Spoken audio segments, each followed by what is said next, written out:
I'm Chris McDonough, a retired homicide detective. I've interviewed thousands of people, from serial killers to ministers. Welcome to the interview room.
Boy, if this is your first time here, welcome to the TIR family, and we just ask that you subscribe, hit that like button, and send this out to all your friends and family.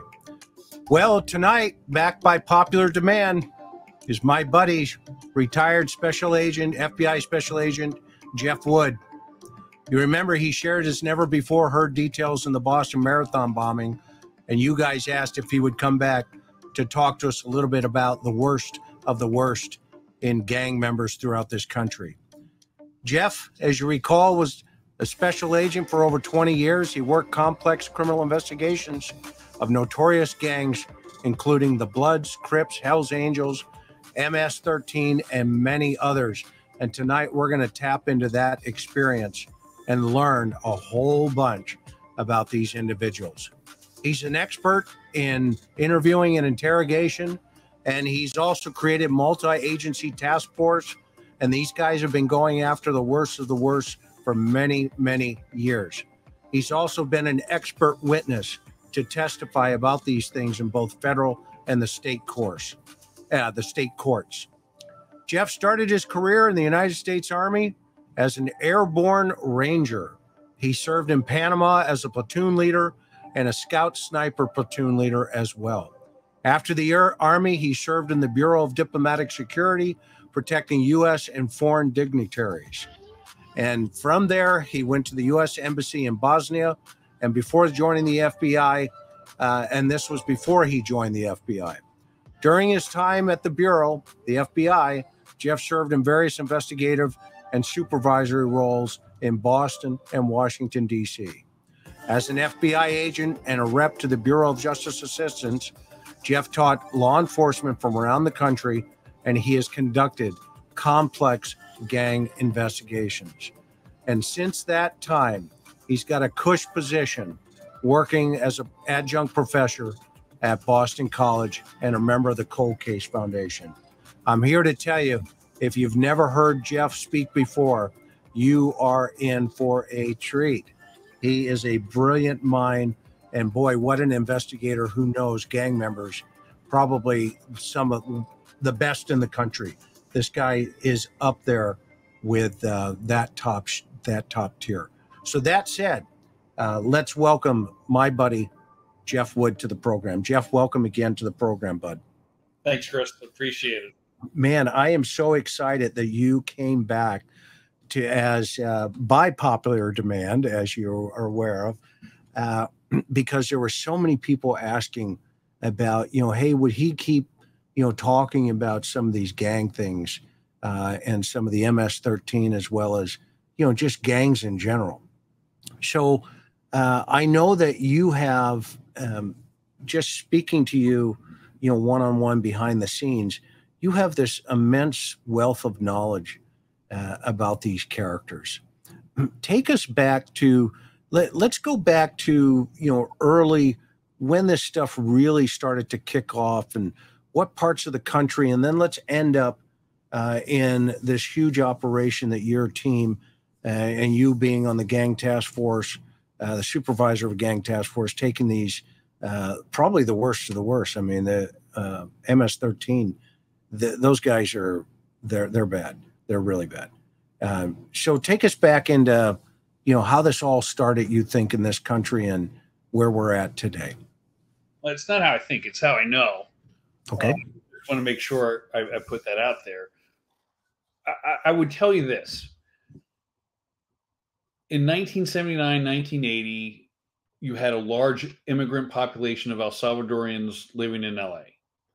And initially, they wanted to hang out, do things together, and they formed this group, Mar Salvatrucha, the El Salvadorian gang of ours. And initially, they were kind of just kids smoking pot, listening to heavy metal music. And then, as all things happen, it turns into your typical American street gang, right? You have the Bloods, the Crips, you have Hispanic gangs, Asian gangs, white gangs, all operating in California. And so, like every other gang, whether they start off trying to be something pure, warps into criminal activity. Because I want to stress, it's not illegal to be a member of a gang.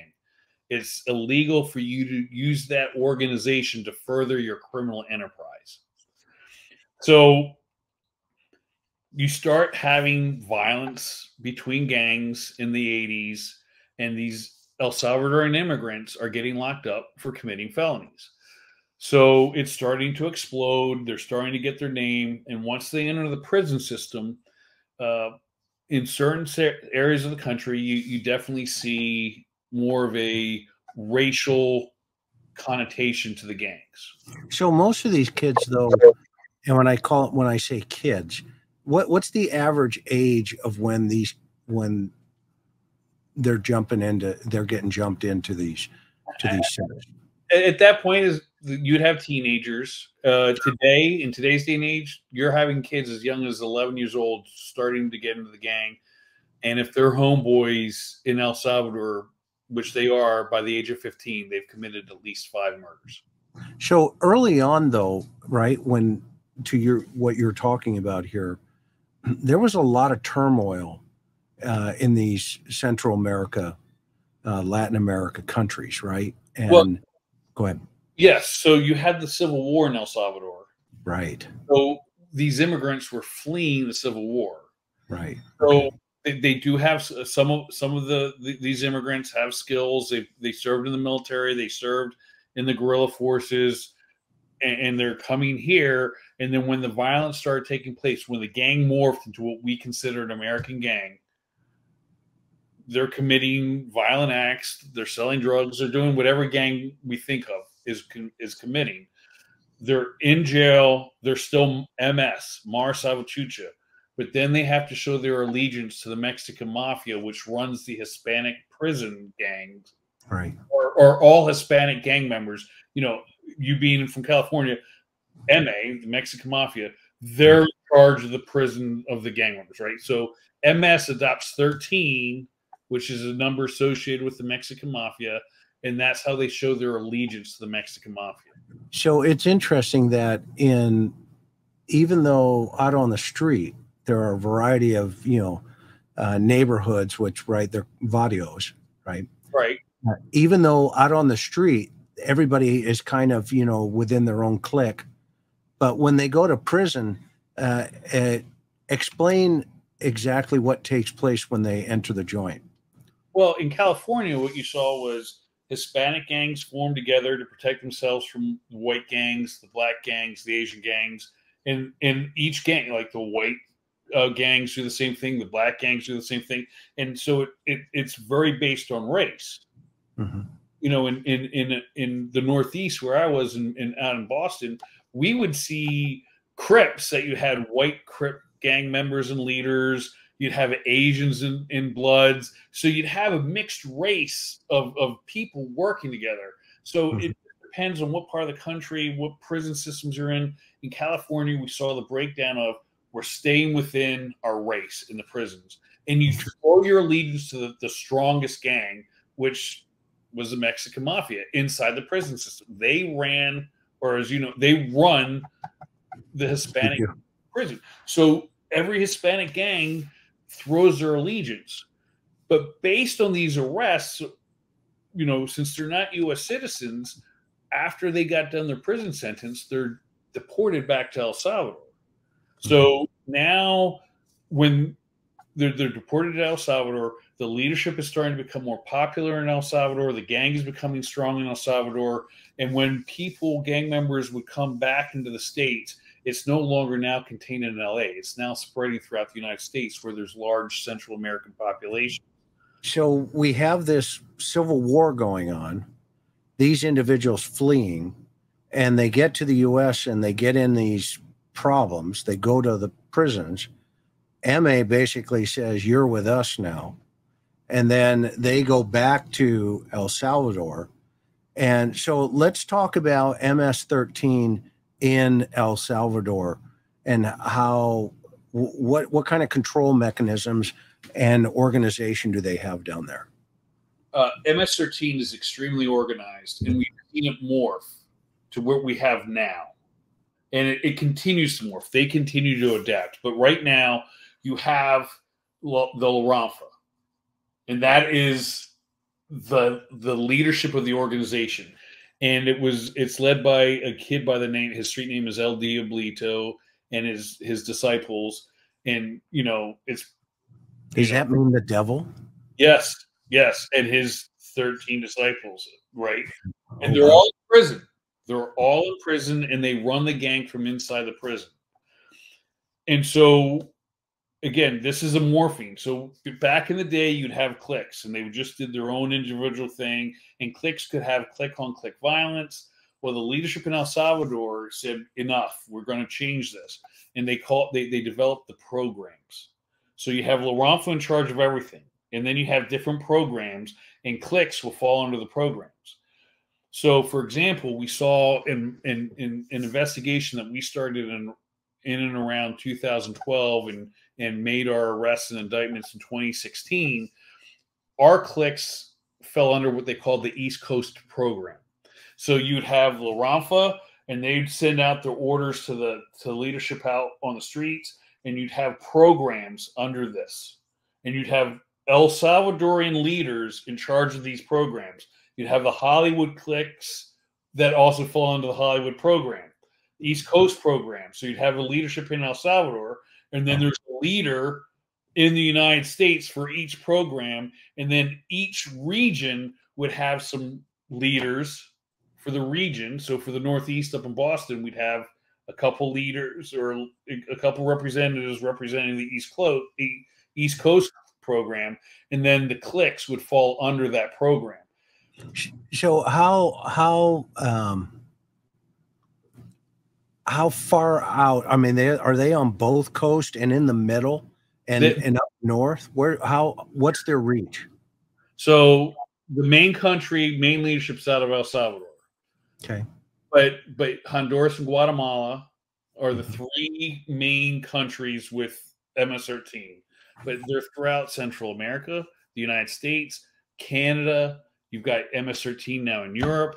You've got some MS-13 out in the far east, Korea, and these programs is designed to keep the peace amongst the cliques unless the leaders come up. So allow me to expand. So whether it's in El Salvador, here in the States, you'd have a clique, and they extort everything. So if you go to El Salvador and you're in a neighborhood that has an MS-13 neighborhood, and you roll into the neighborhood, you've got the devil horns spray painted, MS-13 spray painted, or MS. You see the tagging. Every business in that neighborhood pays money to MS-13. That includes the bodegas. That includes any kind of trucks that come in and deliver sodas, buses, taxis. Everyone pays a fee. Well, we could have a clique in this neighborhood, a clique in this neighborhood, and kind of in the middle as a business. And what would happen is you'd see the cliques start to fight over the business. So this program said, if I already paid as a business, and then another clique would come in and say, hey, you owe us money, I could get in contact with the leaders, and they'd say, no, this business falls under this clique for the East Coast program, or we're going to switch it around. So this would keep MS-13 from fighting MS-13. So do they have, go ahead. No, go ahead. So after spending 20 years investigating gangs, I've never seen a more violent gang in my life. And I've never seen a gang turn on its own as fast as I've seen MS-13. So if they, so if I'm a member for a clique and I suspect you from another clique of cooperating, I can't just go after you. I have to go to my leaders, who will go up to the program leaders and say, here's the evidence we have that you're doing something wrong. And then the permission will come down that we can take you out. So it doesn't need a lot of evidence. And I will explain that as we go further, but it's got a chain of command going to just make sure I'm not going out in assaulting, killing, doing whatever that would result in a war breaking out between the cliques. It's very organized. So let's talk about the street terminology of respect. Okay. And how significant that is in relationship to, I mean, even for law enforcement, right? And the public. I mean, these guys, in law enforcement, it's important that law enforcement remember what that word means and how it's perceived by, the homeboys. Okay. So break that down for us. Unpack that. Well, these gang members want to be respected. And if they feel disrespected, they turn violent. So I know in all my investigations, whether it was MS-13, Latin Kings, Gangster Cycle, whoever, when I would interact with them in the streets, when I would interact with them in prisons,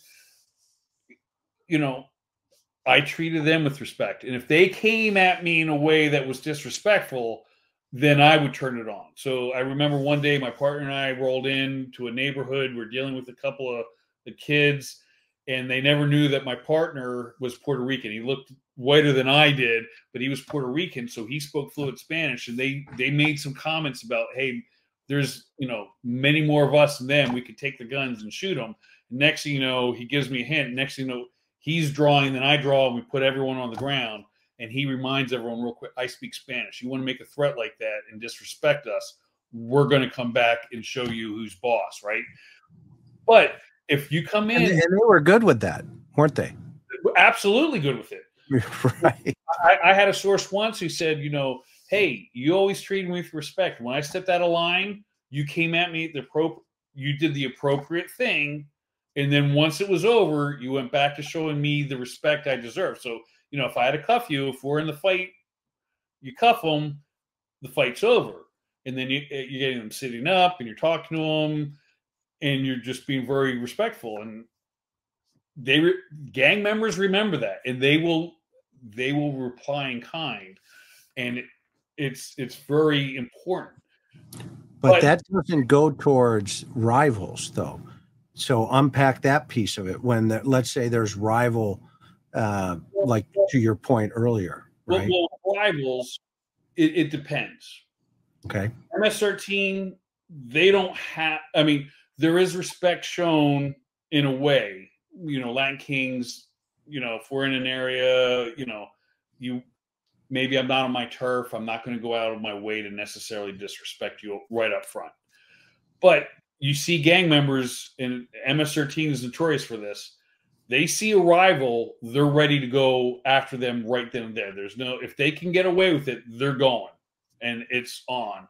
And we'll show some videos that kind of depict how quick it turns, whether it's not. But it goes for everyone. When you look at things, if you're respectful, they're respectful. But MS-13 is, again, I want to come back with MS-13. It's different. They see a person talking to the police in their gang. I may be respectful, he may be respectful, but he's just disrespected the gang, and they think automatically they're cooperating, and that person they're marked for death. So that's really dangerous for somebody. It's very dangerous, and it's one of the things I sat in on a Senate Intelligence Committee one day, and the one senator, I can't remember who it was, but mentioned community policing. And I'm a believer of community policing. When I've dealt with other American-based gangs, I have no problem sitting down with gang members, talking to them. Some of these gang members, I tell you, if they went the right way in life, they would be CEOs of Fortune 500 companies. They're smart. Yeah, there are a lot of smart guys. Absolutely. But it doesn't work for MS-13. They see you sitting down and they're killing that person. So we can't look at MS-13 and treat MS-13 as we do American gangs. Maybe back in the 80s that would have been fine, but now that the leadership's moved to El Salvador and is based in El Salvador, it's off. They are an El Salvadorian third world nation gang, bringing that third world nation violence wherever they go to. So when they do attacking and they do their things, I had victims that were stabbed 50 times. Right. And they're trying to cut off heads. It is horrific. So right. to say we can do what we do with Bloods, Crips, Kings, we can't do with MS-13. What's in today's environments with the narcotics trades? How are they clicking with the cartels? Well, that's one of the things we learned during our investigation is that MS-13 was getting into and wants to get into the drug business.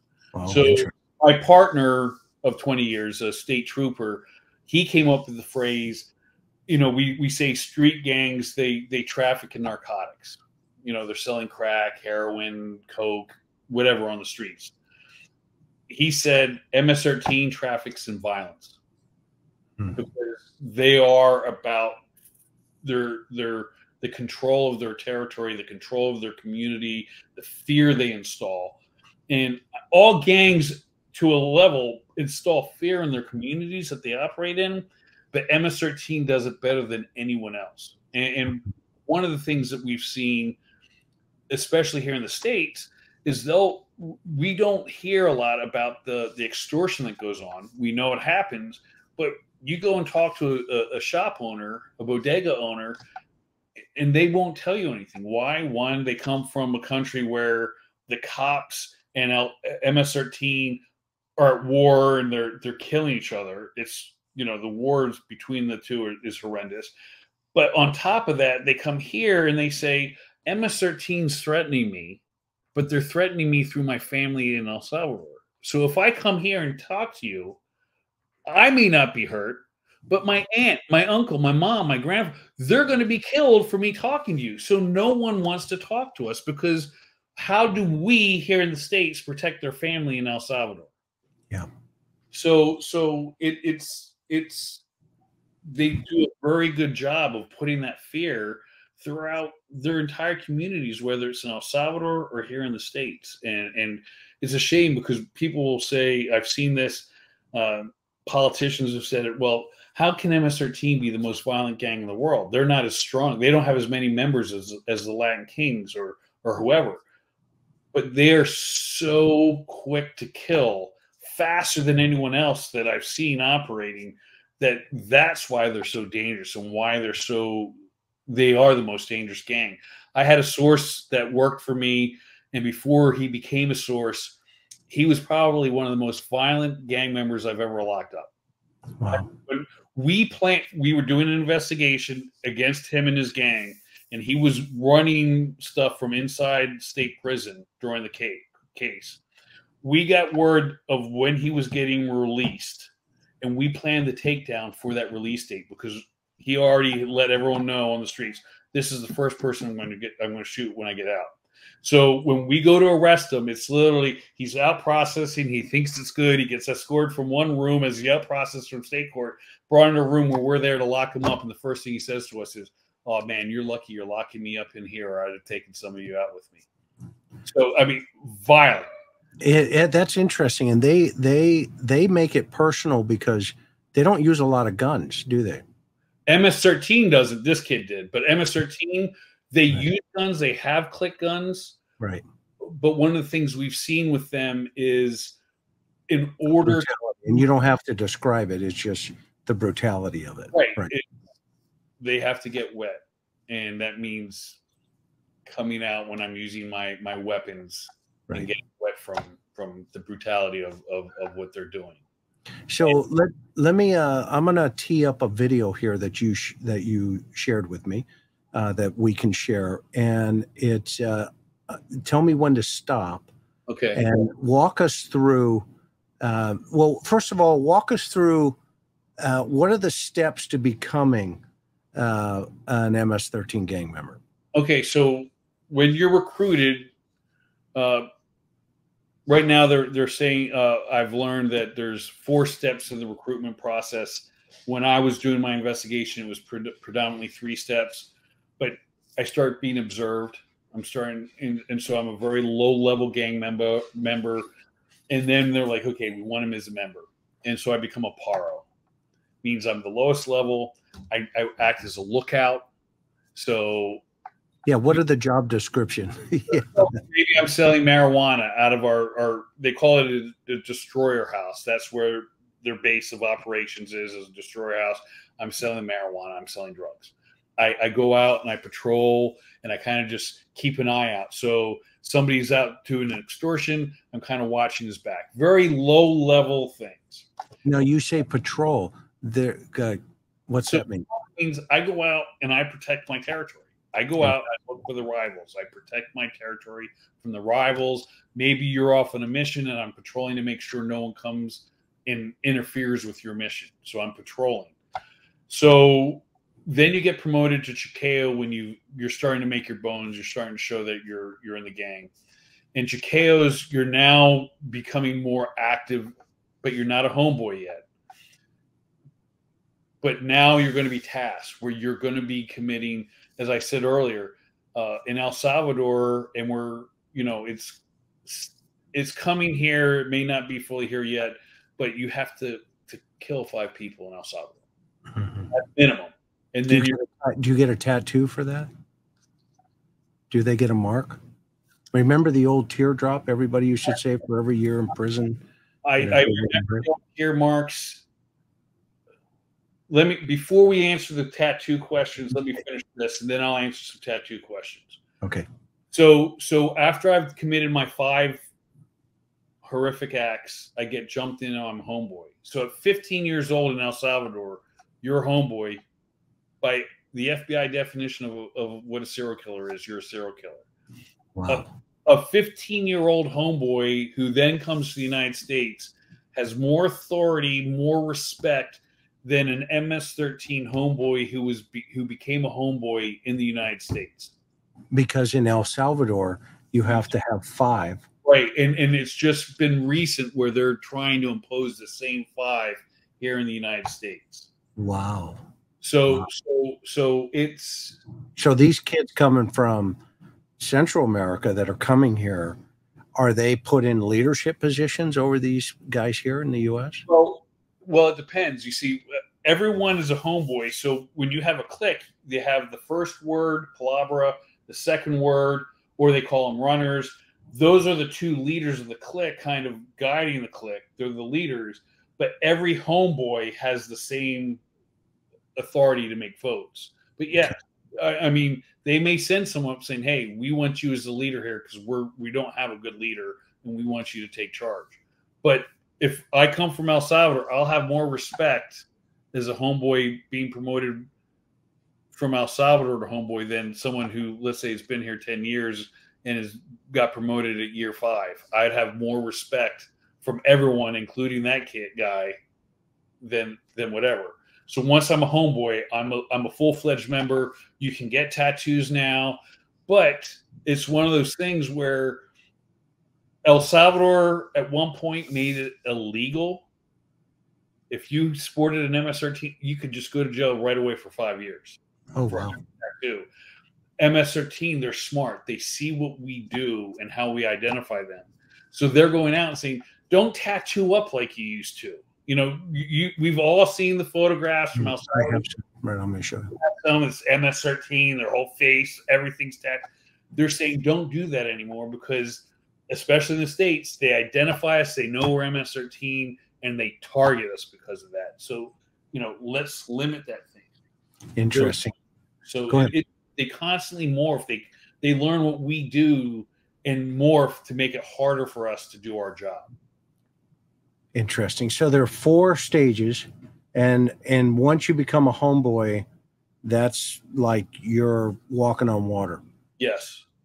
Okay. And does each one of those stages, outside of the violent requirement, do they jump you in? When I say jump you in, explain what that means for people. So for MS-13, and most gangs have some kind of initiation where it's violent. But MS-13, you get jumped in once when you become a homeboy, and it's a 13-second. And we taped a couple different jump-ins during our case where somebody's getting promoted, they're getting jumped in, and you have the first word, and he's counting slowly, uno, dos, tres. And anywhere from 3 to 5 MS-13 gang members are now punching, kicking the kid, and he's supposed to fight back. And once you get to 13, then it's over, and everyone starts screaming, "Welcome to Lamara, MS, MS." And then the person, and this was important for us at the time, you may already have a street name, but you can change your street name. Oh, really? Yes. So if they want to change their street name, that's the time, and they can do it. So we saw that a couple times in our investigation in Boston, where somebody was known here, and then also here, and now we knew that person was a full-blown homeboy and had just committed a violent act to get promoted. So that was a clue for us as well. And that's really, I mean, that's totally unusual. I mean, and even in LA, they don't let them change their placa, right? That's right. That's what it's called now. Right. And since this changed with everything in El Salvador, MS is not very happy with the moniker MS-13. Oh, interesting. They don't want to throw their allegiance anymore to the Mexican mafia. They understand in California, their MS, they have to, and they know that MS-13 still carries this fear and fear and identification. But they refer to themselves now more as just plain MS, this El Salvadoran gang of ours. And so it causes problems for the deportees coming from California because they can't go after their rivals in prison. And MS has the order, you go after 18th when you see them. So now they're in jail cells. They're not doing it because the Mexican mafia is keeping them from fighting. They get back into El Salvador and they go, you've got a week to go commit a murder and show us that you're still loyal to us, or we'll kill you. So, I mean, it's violent. So in your opinion, do you think they have networked pretty well with the cartels because of their violent tendencies? Yes. I mean, we have proven that they would protect drug shipments coming through their country, through their territory, and they've sent people and leaders into Mexico to work with the cartels to get a better understanding of the drug trade. And when I arrested a significant leader of MS-13, and he debriefed stating one of the reasons why we've been so violent is we're trying to remove all our competition so we can control the street level distribution of illegal narcotics. And it's all based on this. So yes. Do you think your Army Airborne Ranger training with all the war zones? I mean, even you've been in zones that are pretty hot. What does this mean for this country? And we're going to get into your takedown here of with your team on these guys, but in all candor, what's going on here with this big picture? I mean, and not political. I don't do any politics on this program. Okay. But they're here. It's a reality. And, you've had to deal with them for 20 plus years. But, the average citizen, what's the average person supposed to think right now? Well, I would say this. We've been lucky. MS has not truly turned on the average U.S. citizen. They still focus in their communities. So for me, when I was doing my investigation, or when I've done any gang investigation, I look at the gang, I look at the community, and realize my job as a gang investigator is to protect the community where this gang is instilling fear. Well, the Central American communities are living in constant fear, and my job is to protect them, whether you have legal Central American immigrants or illegal. I don't care about your immigration status when it comes to your safety. My job is to protect you because you are living here, and you know, whether people want to get people to, that's not what we're here for. We're here to protect the people living here, and that's what we did. Right.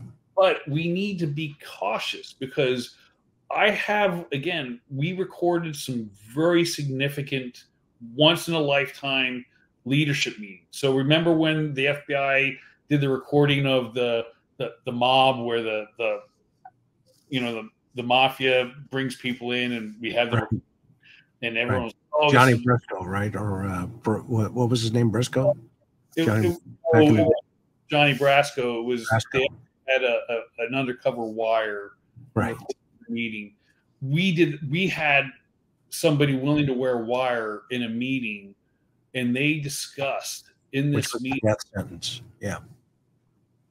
They discussed, do we kill this teacher for because she was trying to keep somebody they were recruiting into the gang. She was trying to keep that kid from joining the gang. And they discussed whether or not they should kill a teacher. They've discussed, do we go after police officers? I remember in the early part of the 2000s, you had MS-13 guys doing surveillance on police stations to try and follow police officers home to find out, should we go after them? Because in El Salvador, they do. They will, if you go and look at a police officer on the streets in El Salvador, they're fully masked up. All you see is their eyes, right? Because they don't want MS to know who they are. And they will travel 2 hours to work. They'll get on a bus. They'll drive 2 hours, get off the bus, go somewhere, change into their uniform, get back on a bus to keep going to work, because they don't want anyone to know where they live and where they're from.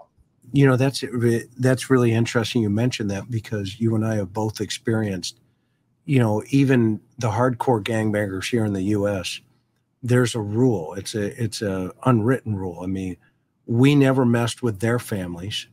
I mean, because they're not criminal, they may know about it, but you're not really working a package up around the grandmother and the children and all this other stuff. And I think people forget these guys, a lot of them have families. They have kids. They, depends on how far up into the chain of command they are. And then simultaneously, they didn't mess with ours. And there was this mutual unwritten rule of respect that, it was, cop against criminal, criminal against cop. And there was this unwritten rule that just said, hey, I mean, I can't tell you how many times, and I'm sure you've had hundreds of conversations where they go, hey, how's your family? Oh, hey, we're, everybody's just kicking it, Holmes. I mean, everybody's doing good, right?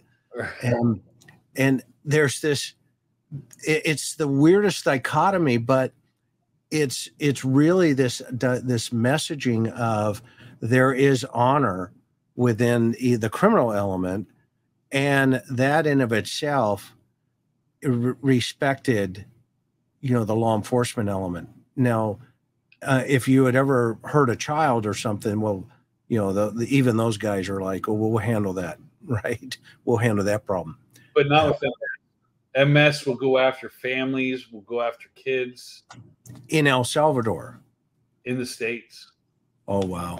They will go after, if they believe you've cooperated and they can't find you, but they can find your family, they will kill your family. So things are changing rapidly.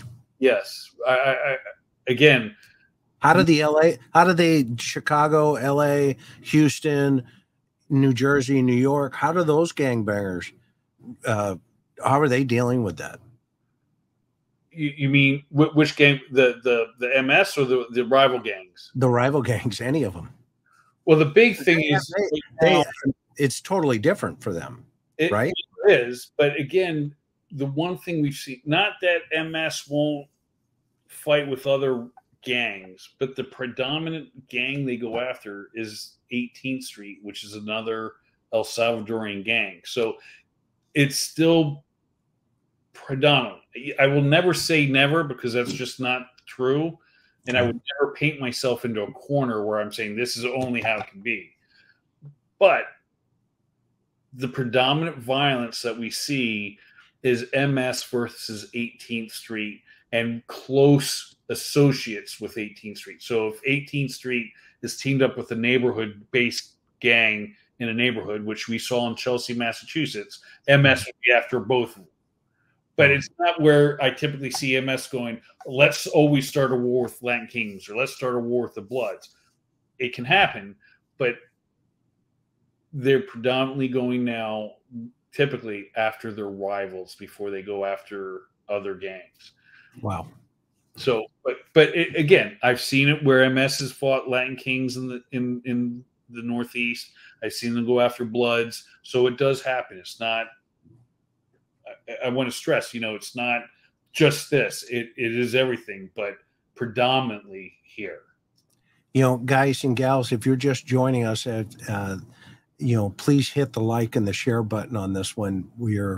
Our guest here is FBI agent retired Jeff Wood.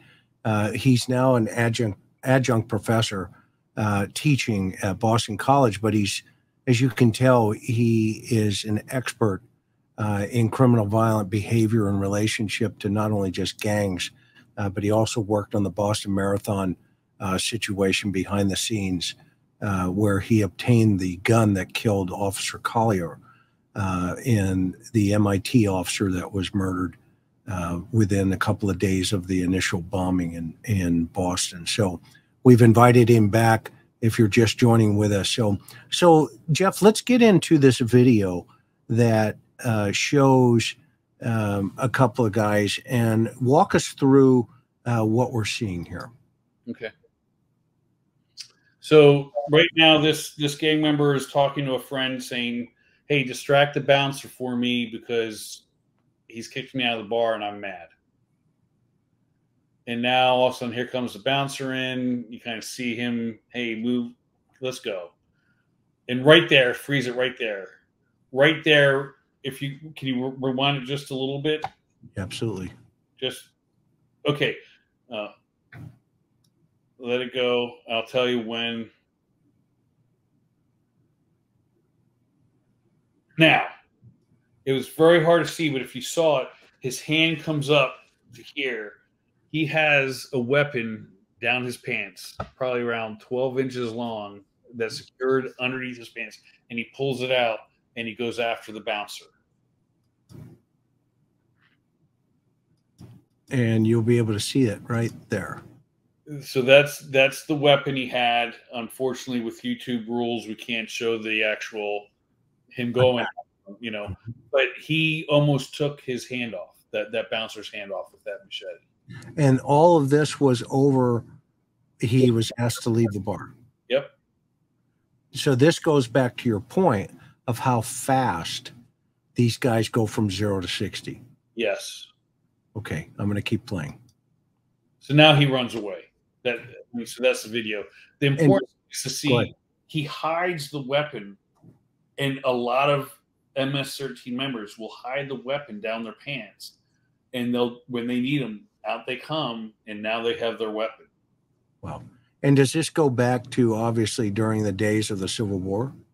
The war goes back to even in Panama, we all carried machetes when you're going through the jungle. Sure. It's cool, and you get pretty good at chopping stuff, and it's not at this big huge. At the end, it's that flick with the wrist, right? Boom, and wow. Said when you photograph, it's like the blade comes in. It comes in like this, where it's. Wait, let's not get too graphic, but yeah, I'm tracking you 1,000%.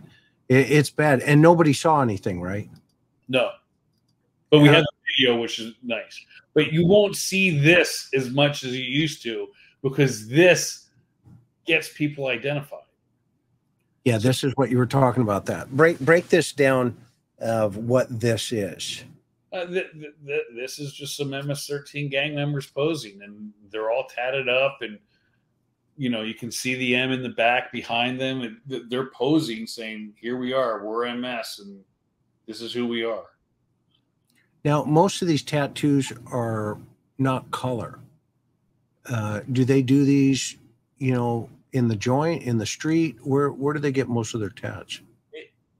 It all depends. I've seen it on the street. I've seen the prison tats. For me, the big thing as an investigator that I always took away from tats and from tagging graffiti is I didn't need to know what every little thing meant to me, because my point, or what I saw, was when I saw too many people who said, "Oh, I'm a gang investigator," and they come out and they show, "Look at all these photographs of all the graffiti, the photographs of the graffiti I've taken." And I go, "That's fantastic. You know what every little thing means. How many gang members have you locked up?" And then they start to stutter, because you're spending your time worried about the graffiti. You're spending your time worried about what every tattoo means. I'm just saying, I look for the ones that matter most, right? I look and say, as you said, like a teardrop, and it's filled in. Sometimes in some gangs it meant, okay, the teardrop unfilled in means I've had a gang member of mine killed. I filled it in. I've retaliated, right? I've killed someone in return, right? I understand the basics, but I'm not going to worry about how I make my hands into every single sign. I look more for, okay, we're tagging. I see MS-13. I know I'm in MS-13 territory. Now, all of a sudden, I come back and I see MS-13, but I see a big X to the MS-13, and I see 18th Street. And I see a couple of different crosses out like that on the wall. That lets me know we're now in a contested area. We have MS-13 fighting 18th Street for control of this turf. And now, not only do I need to be aware of that, but the public needs to be aware of it, because if something happens, they could be caught up in the crossfire. So, for example, in 2015, we had this woman who had fled her abusive husband. She's in a woman's shelter. Her oldest daughter, who was still young, 11, 12, 13 years old, she hears a fight outside. It's MS-13 versus a very closely aligned gang with 18th Street. 2 members of MS-13 versus about 5 of this other gang, but they have a gun.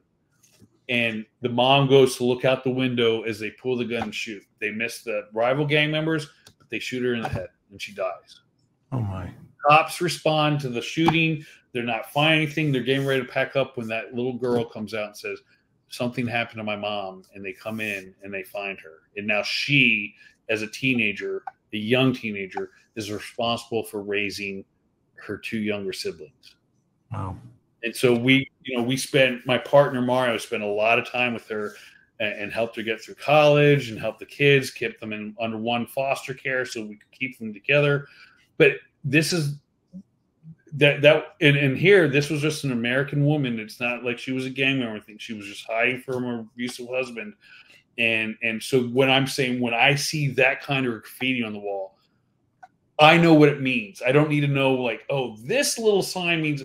I know that there's a war, and that's what's important for the public to say, oh, we're in contested area. We need to be kind of wary of what's going on. They may not target you or me, but they may during a drive-by. I don't know about you, but when I was in the State Department, we practiced shooting out of a moving car. I was horrible. I never saw anyone who was good. It's, in most drive-bys, the rival gang members are shooting at don't get hit. It's the innocent kid walking home from school. It's the mom who comes out, right? So that's things that's important for us to know about. So within the set though as a whole, anything stick out, like for a shot caller and somebody that would make big decisions? I wouldn't say shot caller. I would just say you can't say from tattoos per se shot caller. Okay. If you go back, you can see like little horns. The MS-13 uses the this guy on the left. The guy on the left has some horns on it. There. It's just he's showing his allegiance to MS-13. But again, you're seeing the all gangs will have rosary beads. Yeah, what's up with the rosary beads? It's the rosary beads will be in the color of the gang. You know, so that's very dark blue. MS-13, their colors are blue, right? Their predominant color is blue. So they'll have that blue rosary bead. Latin Kings, they'll try and get something with a yellow or gold colored rosary. Crips will get blue rosary beads. They'll wear blue, or they'll have blue bandanas. Again, it's just something that shows their membership, their allegiance to the gang. So again, it's hard to say like who's a leader, who's not. You need an informant, or you need them to tell you, I'm the leader. So for us, one of the cliques we operated against, or we did our investigation against, our source broke down, you know, here's our first word, here's our second word, and here are all the homeboys. And he was so well trusted, he had the leadership for a lot of things. And you have some that have tattoos, some who didn't. It's just, it depends. So to your point, so everybody, I mean, they want you to think they look like that, but they actually look like this. Break this down for us. What's going on here? So this is literally a murder took place in East Boston on a Saturday and Sunday in the following Monday. So not the first Monday after Sunday, a week later on Monday. This is one of the people who committed that atrocity, and he's now discussing how he did it. And you can see his smiling as he discusses it, because MS-13, these gang members look as it's a gift to commit these horrific acts. And at one point, you can see him now. He's doing the motion with his hands, and he'll go like this. And that's him describing how he was cutting the guy up, cutting him, because he was saying, I was going to do what we do in El Salvador and remove and roll it into the street to show this is MS-13 territory and put the fear of God into the community. And the only thing that happened was somebody went too early and shot the victim twice, which stopped him from committing that act. And the kid who used the gun actually got in trouble because they didn't keep it quiet, they didn't finish it. And he goes on to say, you know, it reminded me when I worked in a butcher shop how I was trimming fat off of meat. How old is this kid? He's an adult, but he's, 20 years old. But he looks young. He looks innocent. But he's 20 years old. He's 20 years old. And because of this act, he was promoted to homeboy. And did he come from El Salvador, or was he in the U.S.? He had not been promoted in El Salvador, but okay. We can talk about the unaccompanied minor program with the MS-13 a little bit more, but he commits his first violent act to get promoted here. Okay, so and he confesses here, to it. Now, what do we got going here? So in this case, the kid in the back seat was tasked with going after an MS-13 member. The kid in the back is not a homeboy. The kid he's supposed to go after is not yet a homeboy, but they suspect him of cooperating with law enforcement. And how old are these two guys? Well, the guy in the front seat is a homeboy. He's in his mid to late 20s. The kid in the back, again, right around the 18, 19 years old. And the guy in the front seat, did he come from El Salvador, or was he in the U.S.? He from El Salvador. He as a homeboy? Not as a homeboy, but he became a homeboy because he committed several violent acts and fled Boston after doing one, and he was hiding in New Jersey. So were they homicides? He thought so, but due to our fantastic, so many of our servicemen were based on their field training in Afghanistan and Iraq. Right. They came up on the victim. He was disemboweled. Wow. They saved his life. And so everyone thought he was dead, and so he was promoted because they thought he succeeded. But and this is where I'm going. Let me explain this. I mentioned before, every gang, if they suspect you of cooperating, you get greenlit, which means the hit's authorized. Most gangs want your name on paper, showing you're cooperating, such as, federally, when we get ready for a trial in federal courts, 21 days before trial, we give the defense team our witness list, which will include the name of our witnesses. So once that witness list comes out and they go, oh, Jeff Wood is a witness, we now know he's a witness, greenlit. Wow. Well, MS-13, this is how scary it is for these gang members. The kid that they were hunting was in a car with the leader. Our source called us and told us the leader of the gang had a gun on him. So we notified the police, hey, we need this car pulled over. You need to be careful, but there's evidence in the car that you can make an arrest if you find it. So, we give them enough details to let them know to be safe. There's a weapon in the car, but we don't say where. You have to develop probable cause to do a car stop. Right. And then develop probable cause to find the gun. You just can't go in there and rip them, right?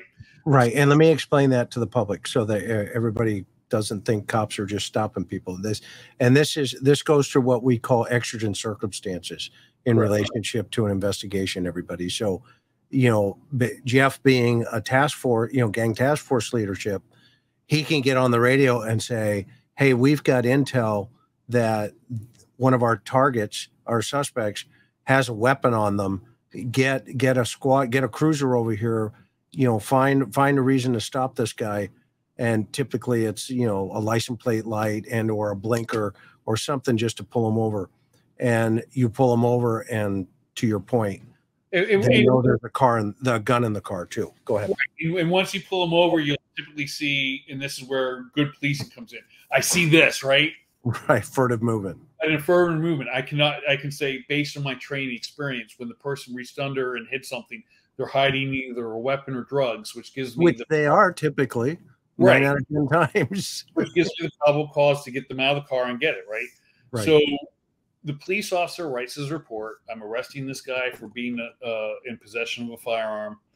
And so do they stop him? They do a hot stop on him? They do a stop. I can't remember if it was he was speeding, actually, so they could pull him over for speeding. Sure. They do the stop. They find the gun. They arrest the leader because the gun was under his seat. He was the driver. They let the other kid go. But the report's written, I pulled the car over. So-and-so's driving. The passenger so-and-so.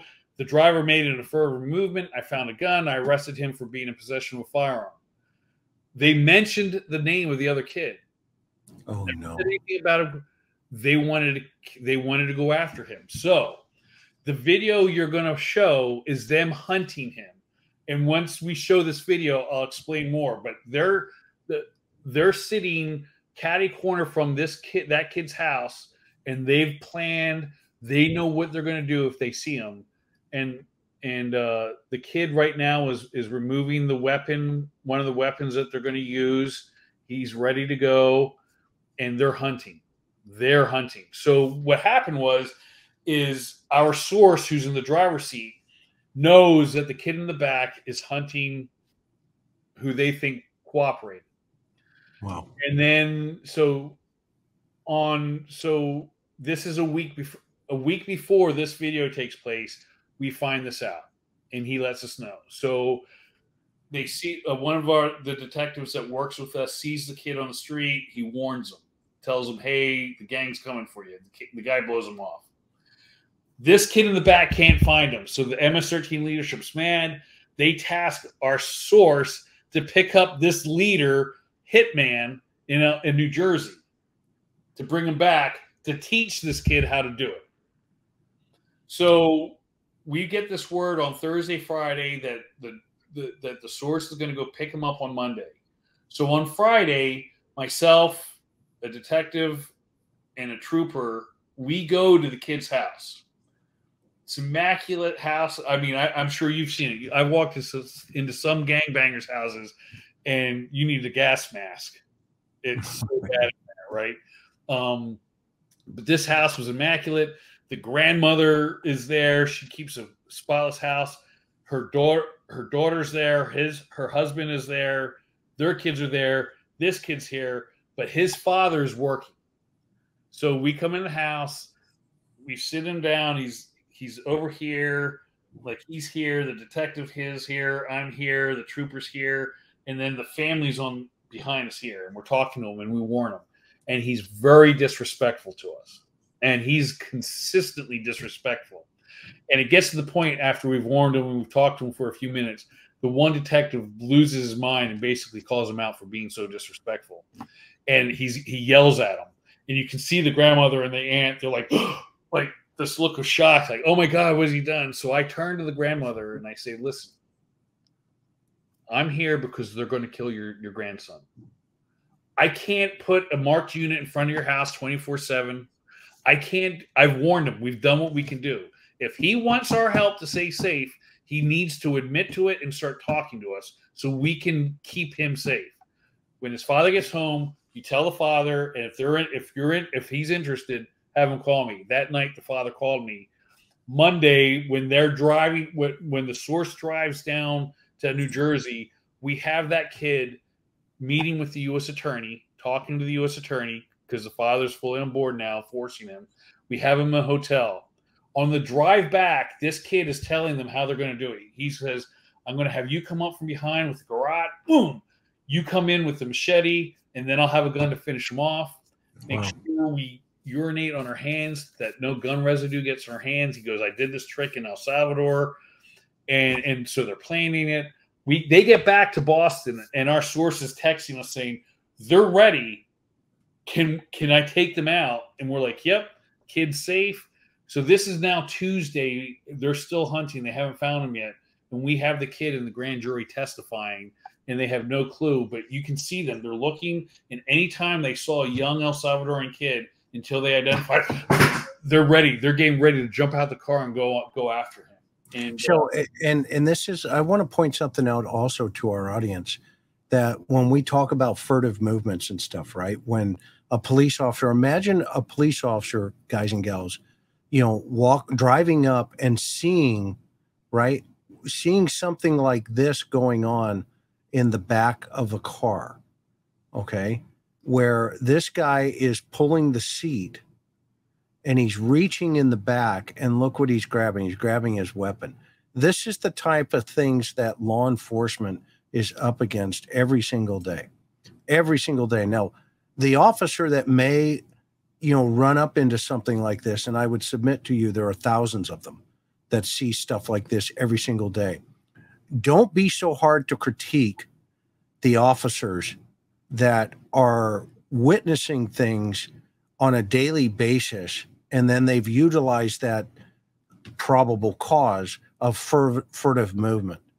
Okay? Because this is a furtive movement. This is exactly why the courts have said that officer believed there was an officer safety issue and or a safety issue for the public. So therefore that evidence will come in. And this is probable cause to establish a foundation for a bigger violent crime. And as, you know, Jeff is talking about it here, I just couldn't resist, you know, making that point, because, you know, people always say, well, you know, the cops are, you know, they stopped me for no reason. Well, yes, they did. You know, 99.9% of the time, it's because of stuff like this, where you see something and you go, you know what, that just doesn't look right. And you've seen 1,000 officers walk up, even this guy saying, hey, keep it down, keep it down. You can see him with his hand, you know, telling him to keep it down.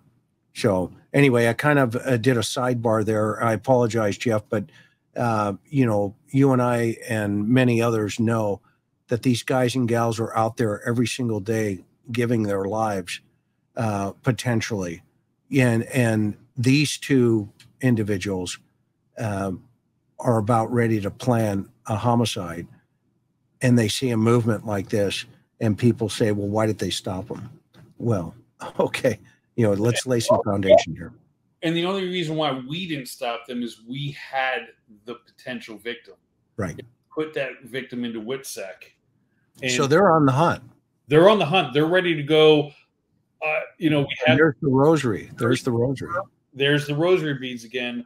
He's wearing the blue. You see the blue hats. The rosary beads here are blue and white because white's another color.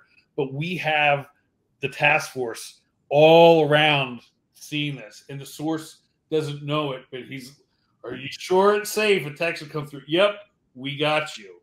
And to this. Yeah, because he's got to be scared too, right? With the weapons coming out in the back seat. again, because of how quick they turn, I mentioned this in the last episode when we talked about things. I was more stressed during this case because I was so concerned for his safety than I was when I was in Afghanistan. And don't get me wrong, it was very stressful for me, you know, and I'm not going to take away the stress that I felt, that our military members feel every day. But here, he's unarmed and he's at risk of being killed at a moment's notice. And I'm putting him there. So my stress now is for him. And that's why when I say and I stress I was more stressed here, is because if he were killed, I failed my job. My job is to keep people safe, and I failed if he dies. He's working for me. His safety, his family safety is my responsibility. And so in this investigation, it was the largest federal RICO conspiracy case ever made against MS-13. And the reason being is with a lot of the murders that were committed during the case, a lot of the attempted murders that took place, we had great investigators that we were able to lock people up without exposing our source. You have to go introduce your puppy if he's there. He's barking at another dog, so he will not come close. Okay, when he comes in, bring him in. Go ahead. Then I'll bring him in. So for us, we were taking people off the street for the crimes they were committing and charging them at the state level without exposing our source, so our source could continue to gather evidence, which enabled us to take a case. And if you look at so many cases throughout the country, oh, the DEA, oh, the FBI, oh, whoever took down 10, 15 MS-13 gang members. That's about the largest you typically see, because the sources obtain information that solve a murder that ends the case. In September of 2015, during this case, don't get ahead of me yet, because I know where you're going. Okay, because we're going to show the board, and we're going to show everybody the fruits of your labors. Okay, of your labor. I want to continue with showing the rest of this, and your point. This guy's your guy, and he's your CI, and everything is sitting on your shoulders, and your team, your cover team is, if anything goes down, everybody's moving. But it would only take a split second for this guy in the back seat to take a shot at your guy in the front seat. And so, and I want to show the next piece of this, of how fast these things can go down when there are two guys walking on the street. Okay? So they're hunting. They're hunting. And now walk us through this. All right. So we'll have two MS-13 Paros Chicayos. They're patrolling. They're out hunting, and they're going to come up on the right-hand side of the screen, and they're looking. And they'll come up here. Right here. And there they go. Here's our two MS-13 members, and they're hunting. They're just looking for rival gang members. So their job is to walk around the neighborhood and look for rival people. And go after them. Wow. And in a split second. In a split second. And all of a sudden, if you look in the upper left, you can see two kids coming down the hill on the opposite side of the street.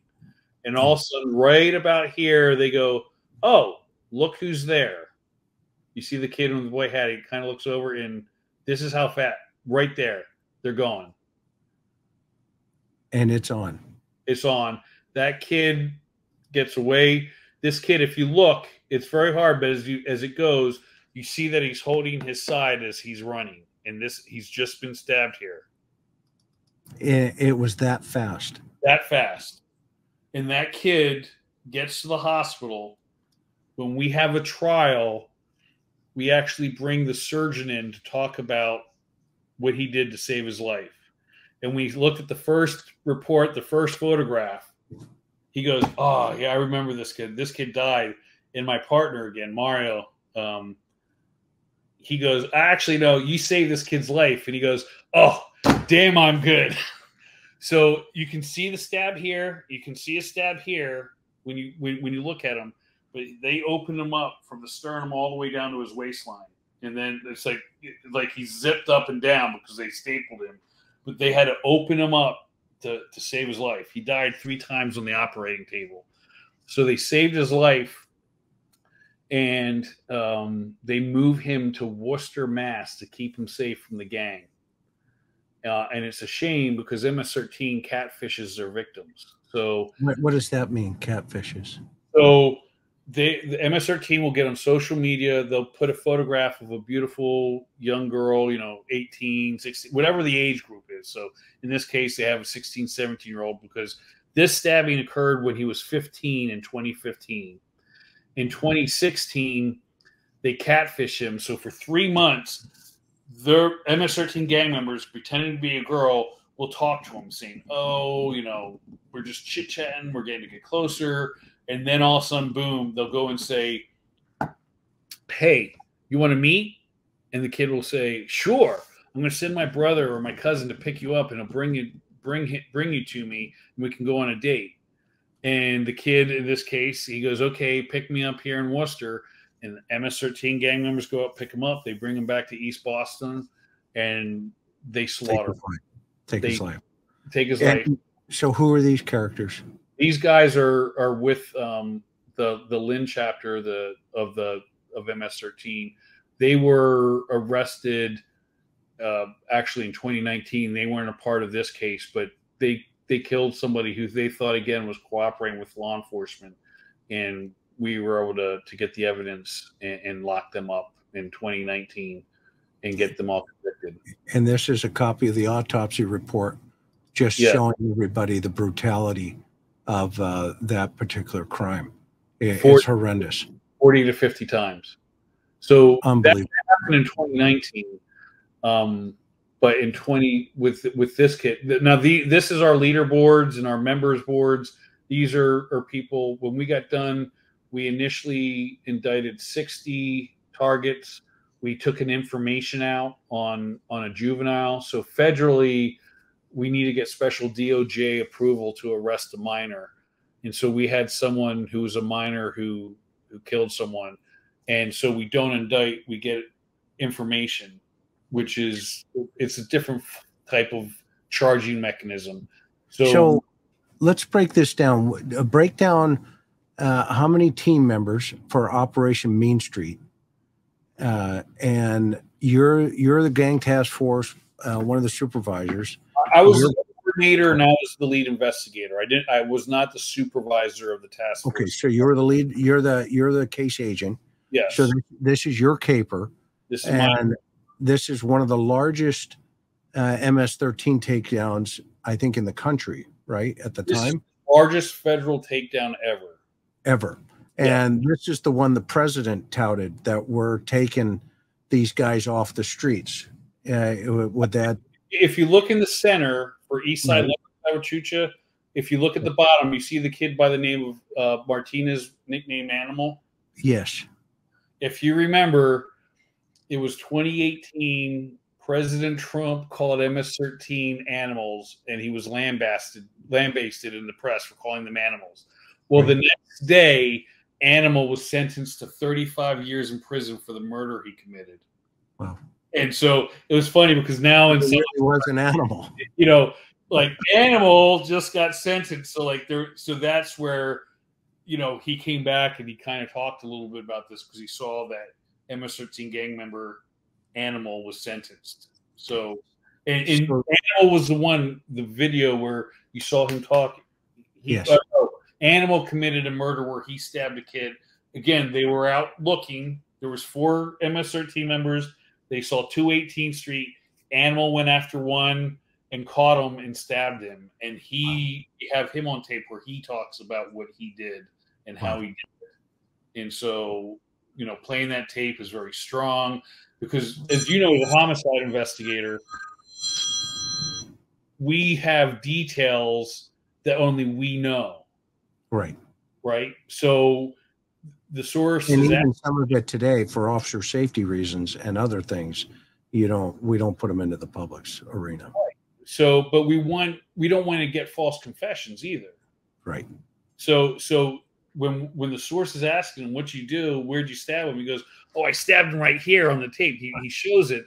In trial, we have the shirt, and we can say these, where he pointed to. This is where it is. So it goes to debunk any possible false confessions that we're obtaining. And we're planning stuff, and this is everybody. That's called holdback. So it's only the things that an individual who was there present at the event would know, and so you want to keep that in your box. So you actually assembled a case against this entire board here, and there's another one here.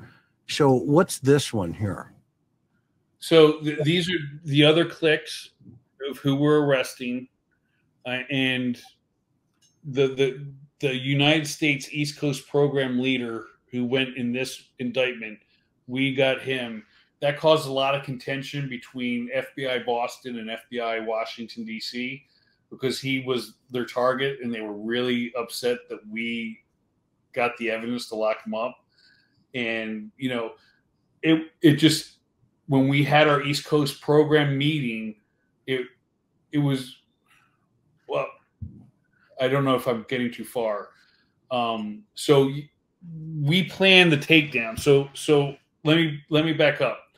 In September of 2015, we have two murders that we immediately know is MS-13 related, but we have no evidence on who did it or anything else. Or no. So in late September and then into October, we actually start getting some of these members in with the source, and they start admitting to the murders. So now we have single source information to solve these murders, and we can no longer keep the investigation going. We have to end it. So we meet with the district attorney's office. We meet with the Boston Homicide Unit and say, we just obtained this evidence to arrest not even all these people. This is October, end of October, we're doing this. And I would say a lot of these people, but not everyone yet, because even though we were done, we gathered more evidence between saying we were done until the takedown day. So this is occurring in October. And so we initially sit down, the U.S. attorney, my partner Mario, and I, we look and want to try and do a takedown in December, make the arrests. But we have two witnesses where their families are in El Salvador, and with the amount of evidence we have to put into the grand jury, we don't get done until almost the end of January. You got to take them into PC, in protective custody? Oh, we want to take them into federal custody, but we want the indictment. Right. So we want to do one big swoop. But we can't take them down until we have the two families, one in El Salvador, one in Honduras. We have them safe. So I'm working. This turned into, from the end of October till January, I averaged 18-hour days, almost 7 days a week for that entire time. I was exhausted. I was stressed. My boss was leaving, so not only was I doing my job as the lead investigator, I was also doing his job for a while. It was busy. How many total targets were you able to take off? So we took off in the first round for January 29th, 61 targets. Wow. Out of the 61 that we were going after, we did miss a few. So wow. During the course of the investigation, 4 people voluntarily allowed themselves to be deported back to El Salvador. So subtract 61 from 4. And then a few months later, we indict the East Coast program leader based in El Salvador. So now we have a total of 62 members that we indicted in this case. So we have 5 fugitives, MS-13 fugitives in El Salvador. Back in 2020, one of the fugitives crossed back into the United States, was trying to cross illegally, and was caught. And when they ran the fingerprints and everything, they realized, here's our warrant for him. Did you have an Article 4 warrant for these guys? No, we just have the arrest warrants because they're in El Salvador and we don't have extradition with them. Right. You can't get that. We don't have that kind of a warrant right now. You know, when California, we used to have, you know, I had a caper where I had a guy up in a tree. He was on a piece of plywood and he was in the country illegally and he witnessed, you know, a homicide. And of course, you know, I had to take him down to Customs and Border Patrol at the time, you know, and get him paroled to me, you know, back in the day. And long story short, we get a phone call and it's the federales who say, hey, we understand there's a reward for a guy. And, you know, of course, the DA and everybody's scrambling, you know, to get everything translated into Spanish, you know, so that they don't hook him up. I don't think the public understands if they grab him and you're not ready with your paperwork, you have about 24 to 48 hours to get everything. They walk forever. Yep. Forever. And so it's always a hush hush operation. And what Jeff is referring to here is they're going after this guy, you know, the East Coast program guy. And it's really a very thin piece of ice keeping it under the hat, because now you've got this whole train load of homies that are getting picked off in the U.S. And how did you navigate that? Well, this guy Chucky was living in Richmond. I had a problem with one. So let me go back. So we're in the grand jury. This kid's in Richmond, and we get notified by our source that, hey, I've been asked to drive a couple of leaders down to Maryland for a meeting. And so we go, okay. So grand jury for us met every Tuesday. So we're going to go down Saturday, come back Monday. So I'm like, okay, we got time to do this. I'll be back in time to get back in the grand jury. So Saturday we drive down to DC and talk about a goat rope, right? You know, we get to Maryland. We're supposed to be in Maryland. And then all of a sudden we're told, no, we're going to Virginia. So now I have to call, you know, Baltimore carries Maryland. DC is covered by DC and Northern Virginia is covered by DC. So now we're coming into Virginia. So now I'm scrambling. The case agent who ran MS-13 cases in DC and Virginia knew that we were going to be in the area, but I couldn't get a hold of him. So I'm now calling the supervisor saying, hey, I'm in your territory. And he's blowing a gasket like, what are you doing coming into my territory without telling me? I'm like, everyone knows this is what we're doing. And he's mad. And so that takes place on Saturday. Sunday, we drive from DC to Richmond. And we have this meeting. And it's great because now we have him part of the RICO case in Richmond. And we have leaders from East Coast cliques from all over the country here. And so we have a kid from Ohio in the car, and he admits on tape to our source, to 2 people he killed in Ohio with his clique. And he goes into details. Yeah, we got one kid that we killed like 3, 4, 5 months ago, buried. We killed another 18th Street kid. We buried him. And you know what? Just 2 weeks ago, some guy walking his dog, the dog found the bodies, and now the police are investigating this. So we get back on Monday. We debrief the source, and he tells us everything that happened at the meeting, tells us about the car. We get some great jump in evidence for people down there. So I call out to Ohio. I'm on the phone to Ohio, and I find an agent out in Ohio, gang guy in Ohio. I go, hey, you got an MS-13 problem out there? He goes, we did. We took him down like 10 years ago. We really haven't seen a problem. I go, well, did you guys just find 2 bodies? He's like, what? He goes, did you just find 2 bodies? Some dog walker found 2 bodies. One been buried for a few months, really decomposed. The other one somewhat more recent. And he goes, I'll call you right back.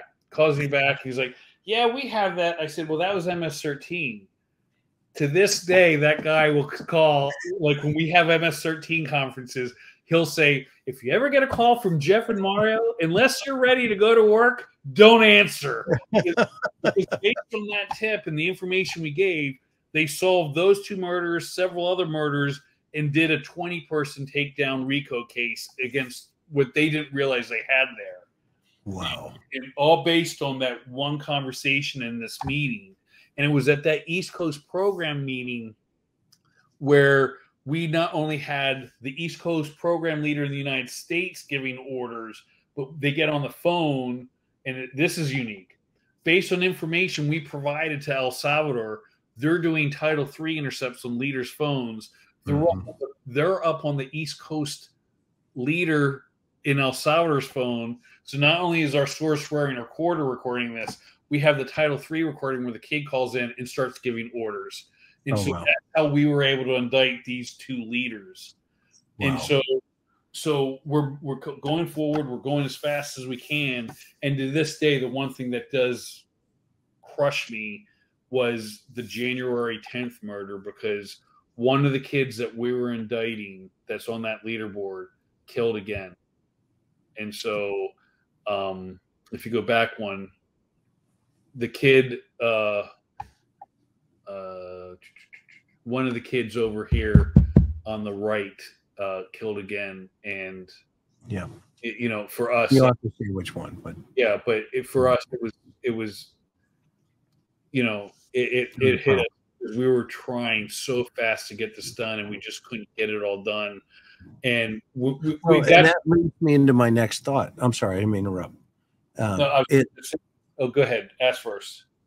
So you've got, this is the worst of the worst. And, and this first crop is 61. Talk about without giving away intel, the tactical logistics from a case agent's point of view. And do you guys hit these guys at the same time, or are they individual pickoffs? No. We rallied up over 500 law enforcement officers that day. Wow. And we go out and we hit everyone at once. So we have teams we had teams from Richmond and DC hitting the East Coast leader's house. We got teams all over the greater Boston area going out.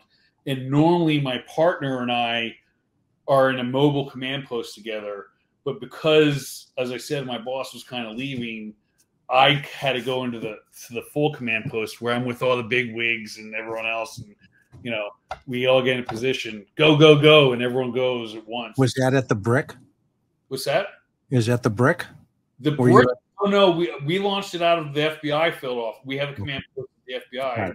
We launched it there. Okay. But as I was saying, we had that murder, which really just bummed, Did that throw everything into a curveball? It did, because we were probably going to go in February. Sure. And so the murder takes place, and the decision is made because we figured we'd be able to get the family. We had 16 family members to remove from El Salvador and Guatemala. Wow. And so what we ended up doing was, because we couldn't wait for all the approvals to bring people out of the countries into the United States, we ended up having our law enforcement partners in El Salvador sneak into the homes that morning of January 29th.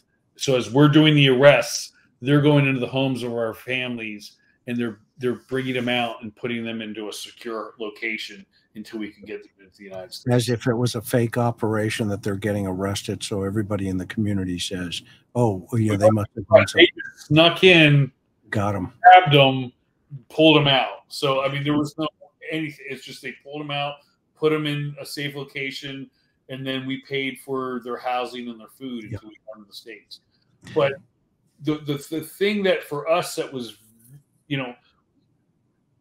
for us, this is, as I said, it's stressful. We're having these meetings, and it's dead of winter in New England, as I'm sure if you've been there, how cold it can be.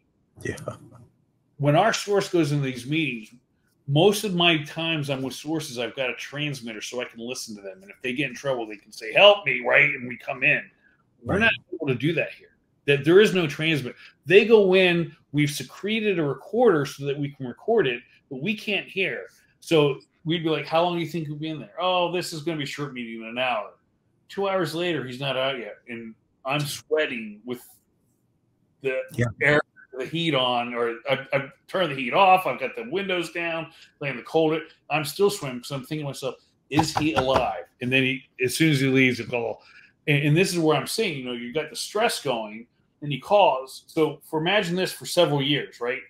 He goes in, your stress comes up, he calls, and your stress comes down, but it never gets to zero. He does a week later, he's in the meeting, and it's getting smaller and smaller where it's pinging here, right? So we're having all these meetings, and so this murder takes place, and that Friday after the murder, Saturday and Sunday, the source is with 2 gang members, and they're discussing their involvement in the murder, and they go, oh, shit. Excuse my language. Oh, baloney, right? Mm-hmm. We have to get rid of the evidence. So all the clothes they wore that's covered in blood, the knives, everything, and he goes, well, get it and we'll go. And they go, okay, we're going to do a throw in the ocean. He goes, no, we can't do that. It'll wash back up on the shore. We're going to go over here and we're going to bury it. So he takes him to this area, takes him up onto this hilly wooded area. He digs a hole with his like a crowbar, puts these 4 big plastic bags, covers them up, and then takes 2 sticks and puts them like this, and X marks the spot. He gets them home, he leaves, and he calls me. He's like, you got to meet me here. I got the evidence. And he leads us back to the X marks the spot. We find the 4 bags. And now when we prosecute people for the murder, what great evidence. The victim's DNA is on their clothing, and their DNA, because they're wearing it, is on their clothing. Again, just things that go to show what we do and how smart this source was. This source is probably one of the best, if not the best source I've ever operated. Wow. And, you know, he wasn't even a gang member when he was a drug dealer. He worked for the cartels initially, and that's how he became an informant, because he got arrested and he turned on the cartel. Sure. Then become. Did they take him out? Is he alive? He is alive. Okay, good. Alive. He went into the witness protection program. I talked to him. He's reached out to me a couple times to let me know how he's doing. His entire family. But as I said, this is how scary it is doing these cases. Right. After our arrest, you know, we have now some MS-13 members who are cooperating that we've arrested. They're agreeing to testify, and they're going through the process. And one of them says, you know, the other day in prison while we're waiting trial, these 2 gang members said, we told you, we asked for permission to kill that source because we suspected him, but you said no because we didn't have proof. We wouldn't be in jail right now if you get this. And so, I mean, you did have 2 people that thought he was and had asked permission to kill him. And, wow. You know, again, that wake-up call of like how quick this could happen. And so when my partner and I are talking about how stressed we were, you know, it was there because in these meetings where we can't listen, they could have killed him and buried the body. We would have never known. He would have just disappeared. We would have suspected. We would have figured it, but we wouldn't. He would be dead, and we would have failed. And you know, here he is working on our behalf. And again, here's how good our source was. There was a murder that took place. We had it through a different investigation. We were able to identify the person. And so the arrest warrant was issued for the state murder. They're looking for him. And the source gets a call from one of the leaders called Big Crazy. And he's like, hey, you need to get rid of some evidence for us. So he thought he was going to get the gun that was used in the murder. He calls us up, says, hey, I got something. And so we get ready to do some surveillance, find him, get everything. And Mario gets his full, you know, he's a plainclothes detective now with us, right? But he gets his uniform on. He looks like the trooper that he is. And the source just for whatever reason says, I need a reason to get pulled over. And he disconnects his rear light. So when he shows up, Big Crazy jumps in the car and the murderer gets in the car. And off they go. He's like, you're driving us to New Jersey. We're getting them out of town. So they're on the Mass Turnpike heading west. And Mario goes, up, no turn light on, no rear light, pulls him over, comes up, identifies everyone in the car, is giving him a ticket for the brake light being out, the rear light. And he looks again at the kid in the back. He goes, hold on a second. Goes back to the car, comes back with the bolo. you're so-and-so, and locks them up. Oh my goodness. And on the drive back, after he's taken him away, Big Crazy accuses our source. You're cooperating. You just told. He goes, look at my ticket. Pulls over. My taillight's out. And Big Crazy, you're right. But again, if he didn't have that out, he would have been marked. He would have been marked. And we would have been investigating long before what we got. So, I mean, when I say we got lucky, you know, I've had people say, Jeff, it's not lucky. They were lucky. I'm like, to me, good teams in our task force was a great team. We make our own luck. So yeah, and you pick the right guys who are street smart to play that. There's that last story that you just told. I mean, that was perfectly played, right? Perfectly. Oh, absolutely. And you know, to this day, you know, Mario, I would get a lot of grief from FBI agents. They were like, you're closer to the troopers and Mario than you are with us. Well, I work with them. My life is in their hand. I'm on the street with them tonight. I'm not on the street with you. I'm on the street with them. And Mario would get a lot of crap from the state police because he was with me all the time, right? He's like, you're don't forget, you're a trooper. He goes, I know exactly who I am, but my partner is the FBI agent, and we're making these cases all the time. We're working together, and I can't do it without him, and he can't do it without me, and we can't do it without the rest of the task force. We have all these other task force officers, troopers, detectives. We can't do this without one another. We have to work together to tackle this violence. Because when you look, at minimum, 48% of violent crime in this country is committed by gang members. In some cities, you're talking over 90% of violent crime committed by these gang members, not just MS-13, all the gangs. And we have to work together to tackle that problem. And, you know, I can't do it by myself, and they can't do it by themselves. Together, we form this great link and bond and a team that just works together and overcomes obstacles. And, you know, he and I will say all the time, you know, we got better and better as we started off because of all the mistakes we made earlier on. And every time we make a mistake, it's one of those things that it didn't kill or destroy the case. It didn't ruin the case, but it was something that taught us how to do our job better and to bring better evidence, a better investigation to the table, so that instead of charging 18 gang members, you know, at the end, we're charging in our cases every time 60 gang members. We'd have people from across the country going, how are you getting so many? It's because we developed this relationship with our prosecutors ourselves, so that when we brought them, they would take that. You know, you have some districts where they go, they won't let us charge more than 15 people. Wow. You know, so it's, well, what's the old saying? You're bringing the receipts. Yes. Okay. Yeah. And so I have a question for you. So the other night was fascinating. This is as fascinating, if not, you know, triple fascinating. What is the one thing I haven't asked you that you feel, you know, the old 1-2 copperoo, that you feel is important that you would want to tell the public? And what I'm going to do is I'm going to, again, give you the last word. And you're going to come back again. I don't know when, but we're going to come back. You're going to come back, right? I'll come back as many. I'd love to hear from Mario too. I can bring Mario on. Okay. Let me say this before we go to there.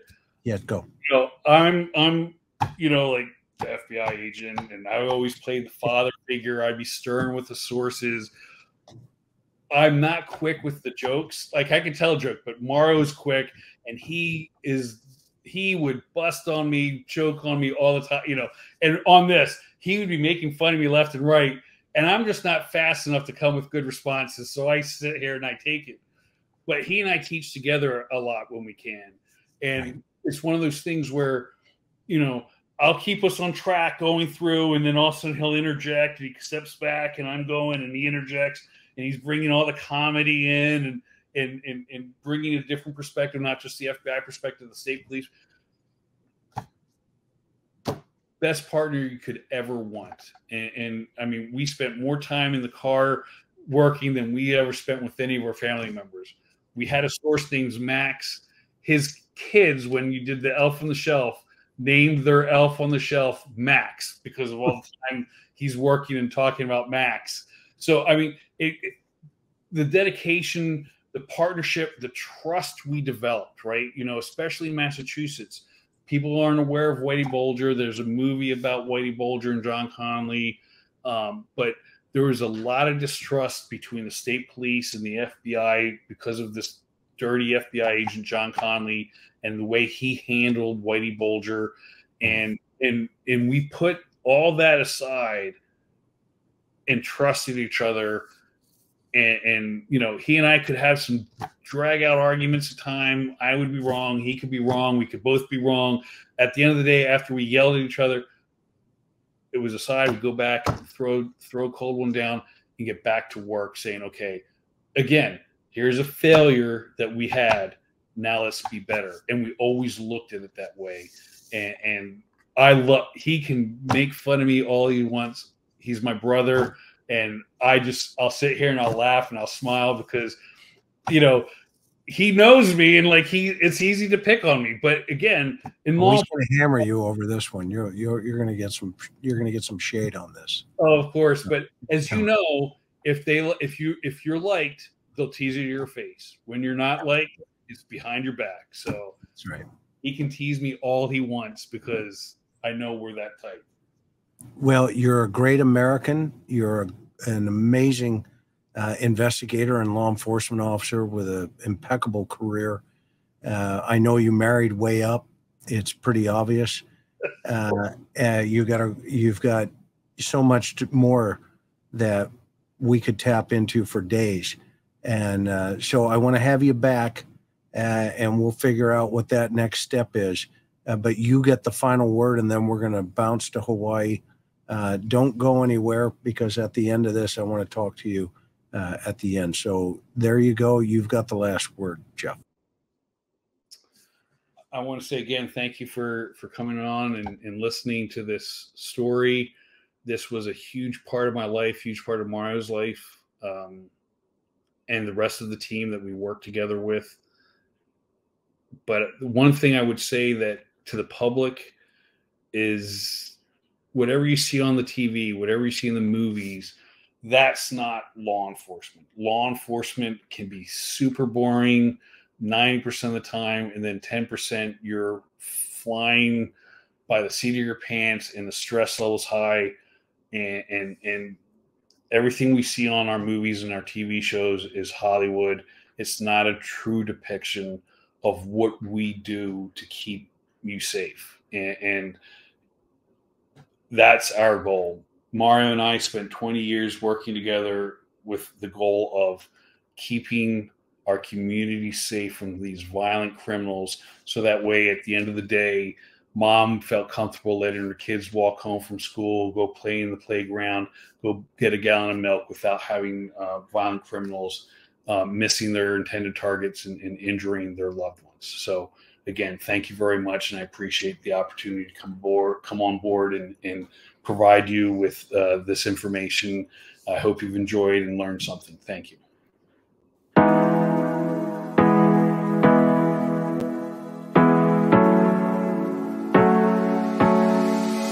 Hard working every day, I'm stressed out 24/7, babe. No timeouts, wish we could fly away. You and I go to our favorite place. Oh yeah, make special memories together. I'll be your company now and forever. I say we fly away, you and me, go to our favorite place. Feeling the sun on my face